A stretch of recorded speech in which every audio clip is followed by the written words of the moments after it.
All right, 111 folks. I wanted to pick up talking about, again, History 111, looking at Unit 2, looking at China. We were just talking about the Shang Dynasty and their foundation, and what's going to pick up is the Shang are going to come and they're going to replace them. Now, the Shang is the first archaeological, historical evidence we can find of a Chinese dynasty. The Shang are pretty important because where they step in, we make the transition. And you have to look. The Shang are going to conquer. They're going to spread. They're going to get all the way down between the Huang He, head towards the coast, head a little bit inland, but also come down as far as the Yangtze River. And so they're going to spread out. But you have to realize what they're going to do is they're going to spread out and they're going to conquer. They're going to conquer and they're going to rule. So it's not necessarily the friendliest circumstances. But what we do know is they're going to rule for, I believe it's about 300 years, depending on what you're looking at, because there's also a smaller section of the fall of it. What's important about this is you can look, because during the time period, they're going to build several different capitals. They're going to build cities. The size of the cities, the size of the government, the size of things like the wall surrounding one of the capitals shows you that they command quite a bit of military force, that they command quite a bit of power and structure within their government and in their area. If you can command enough people to go ahead and build a huge wall around your city to create a fortress, then it's a pretty substantial power structure. But that also tells you a few other things. It tells you that if you can gather this many people for an army, if you can gather this many people for a force for building, you can feed them. And if you can feed them, then you're relatively advanced when it comes to farming, that you're relatively advanced when it comes to food storage and stuff along that particular line. So there's a lot of things happening at this point. The Shang is when we make the transition. We discover metallurgy, or the Chinese discover metallurgy at that particular point, because we see the introduction of the Bronze Era. We see the introduction of bronze itself. We look at bronze tools. We look at bronze weaponry. We look at bronze jewelry and ritual items. What's significant is we see bronze in ritual. We see bronze in religion. We see bronze in court. We see bronze in war.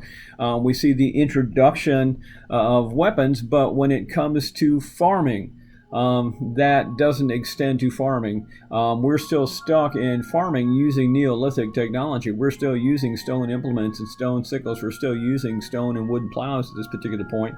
We haven't made that transition because bronze is too valuable to use with just everyday commoners. And so that's significant. What else do we know as far as the Shang are concerned? Well, we know that they're going to spread out quite a bit. We know that there's a blossoming of culture. We know as they expand their rule, they're going to develop a series of vassal states. Vassal states, and the fact that what they'll do is they will have people pledge allegiance to them to give them offerings, and they will rule in their stead. And that's going to be pretty important as we go along, because those vassal states, people agreed to cooperate. And so unless you're actually ruling, actively, it becomes a little bit more of a problem, because you've got to keep that military rule down there. There's a few other things. We're looking at the blossoming of religion. We're looking at the blossoming of other culture. We're looking at the blossoming of an organization for rule. This is where that bureaucracy really steps in at, and that selection of rulers along the way. And so that's a huge part of what's happening. Well, with this, the Shang are going to rule for several years, but what we see is as they move on, as they extend, the things start to shift, and there's a shift in culture, and there's a shift in a few different things happening. Religion is going to play a huge part. And with this religion, we get something called ancestor worship. And ancestor worship being an integral part of the Chinese culture, the idea being that, everyone has ancestors, everyone has forebears, but the idea that ancestors exist beyond death.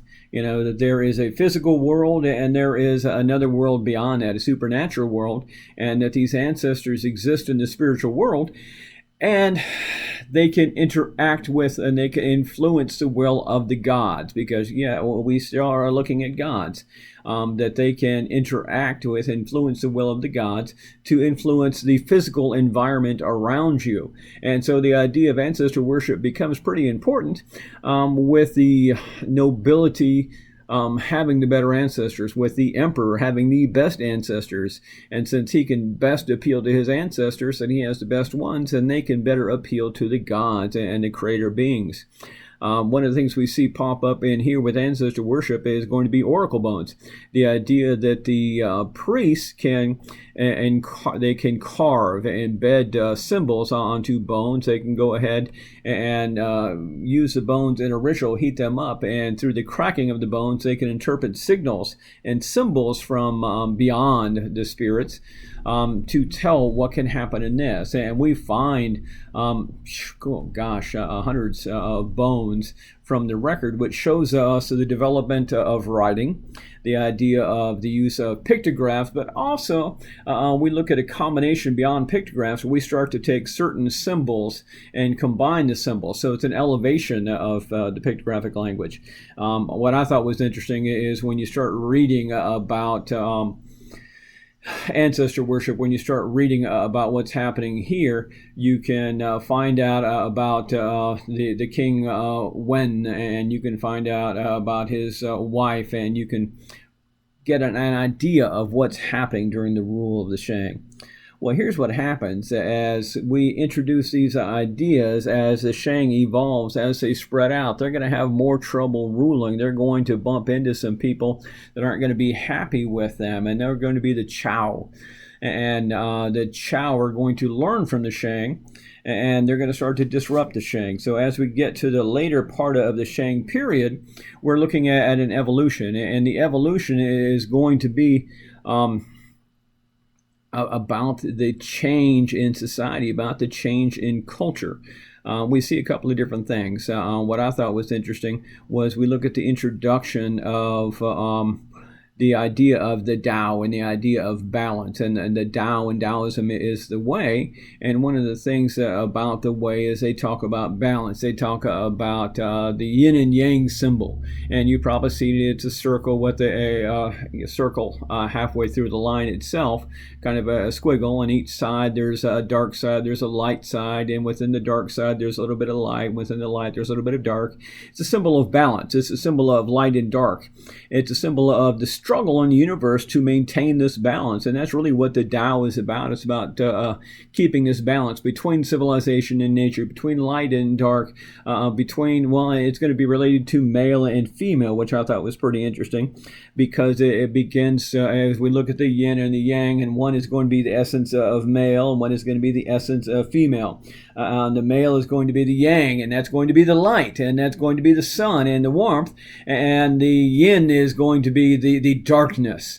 It's going to be related to the moon and the night and the darkness and the cold, which I thought was kind of interesting, because obviously it's a patriarchal society, because men are warm and all this stuff, and women are cold and distant and stuff like the moon. So that also tells you a little bit about what's happening with the rest of this culture. The other thing that pops up is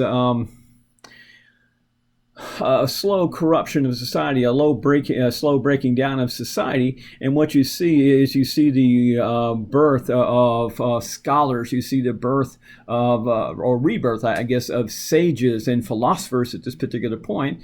And what you're going to see is the introduction not only of the Tao itself in the way of philosophy, in the way of religion, the way of interaction, but you start to see the introduction of a philosopher by the name of Confucius. And again, if you're European in origin and speak English, then we see it as Confucius. And Confucius is going to come on the scene, and what he's going to do is talk about the implementation of some ideas, and the ideas are going to be about restoring order, about restoring things back the way they used to be, and it's going to be about his cardinal relationship. So I'll pick up talking about Confucius here shortly.